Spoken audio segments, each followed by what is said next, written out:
Each month, we check in with local leaders to get updates on everything that's happening in the Metro. And today that we are speaking with OKC Mayor David Holt. Let's welcome you in, Mayor. Good morning. Thanks for coming in. Happy Thanksgiving. Happy Thanksgiving to you. Hope you and your family are going to have a great holiday. Indeed we will. Yes, I think it kind of like kicks off after this. I feel like this is my last mayoral duty of the week. Well, I'm glad you came to KOCO to do it. All right, let's talk about this. We want to talk about Russell Westbrook. That was the big story from yesterday. He is investing into pro soccer here in Oklahoma City. It's an eight-figure investment to Echo. Right. You were here when he came and visited back in August. Just talk about what he said about that investment that he made and also what you think about it as well. Yeah, well, you know, first of all, I mean, looking at this from an even bigger picture, to me, the maturation of a big league city is when you have your former superstars become your elder statesmen of the community who are investing literally,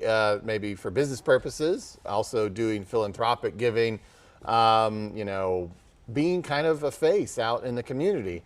We've only had a team for 16 years, so we haven't seen that chapter. But if you've lived in a city that's had a major league professional sports team for a half century or more, you know that phenomenon. And that's kind of important, I think, in our city to have those figures. Obviously, Russell Westbrook is originally from Los Angeles, but he played the majority of his career here, and obviously he had his MVP season here. This is really, I think, the team that he'll be associated with, even though he's played for a few others through the last few years. And obviously he's still playing. He's not retired yet, but that day will eventually come. And I think he's already thinking about that chapter, and I think he's already illustrating through this action that this is really his home. This is really where he sees that relationship happening in the decades to come. And we welcome that, obviously, for all the right reasons, and we love Russ. So, in fact, I think it's still officially Russell Westbrook Day today. I'm not sure, but, you know, my predecessor said it would be every day. It carries over, forever. So I think that it's a wonderful thing. It's a wonderful statement. I think it's just the first of many to come. I think it shows that we'll have this relationship with Russell Westbrook for many years. And yeah, he came in August to look at some of Echo's investments, and Christian Kennedy invited me to spend a little time with them. And yeah, it's evident to me that that's how he sees Oklahoma City, and I think you saw that in his statements associated with this investment yesterday. And also, you know, really grateful to Christian Kennedy and Echo for facilitating a way for Russell Westbrook to stay connected to us. Absolutely. And this is a multi-purpose stadium that Echo is working on. It's also part of MAPS 4. So I want to talk about MAPS 4 right now.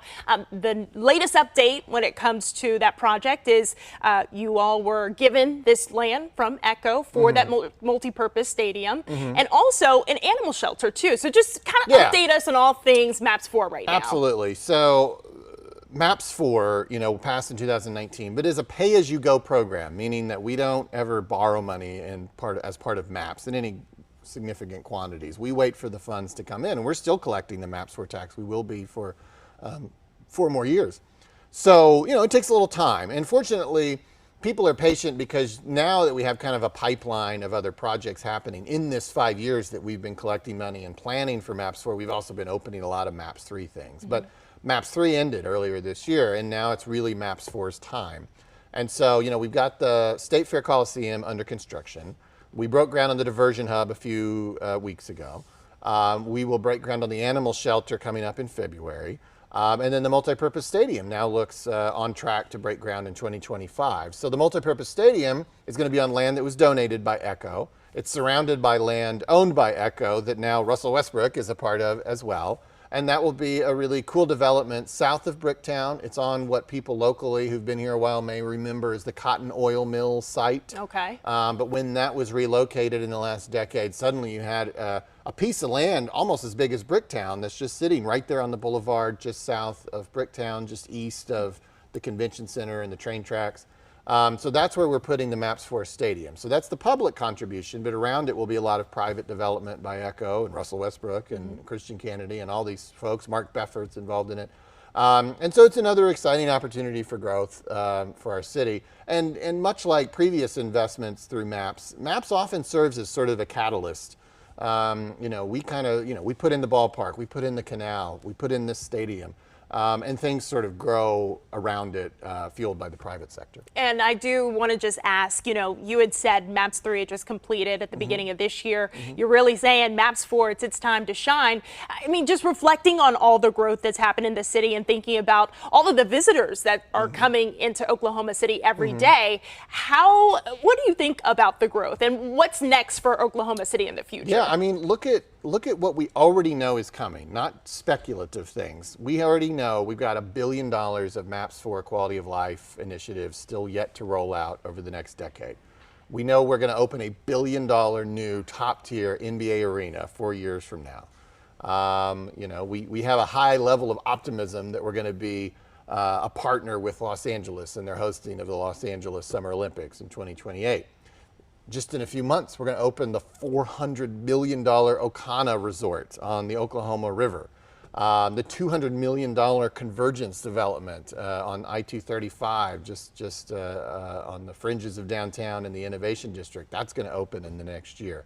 The Citizen Tower, another development, is going to cut its ribbon here in the next few weeks. I mean, it's just like, I could go on and on. There's billions of dollars of investment still coming into the city to look forward to. And that's not to even speak of things that, people are kicking the tires on, the tower that everybody wants to talk about, all those things. I mean, there's all kinds of other, more speculative things, which is why I often tell people, for all the change that you've seen, if you've lived here since the 80s, it is hard not to feel that this is a completely different city than the one that you knew in the 1980s.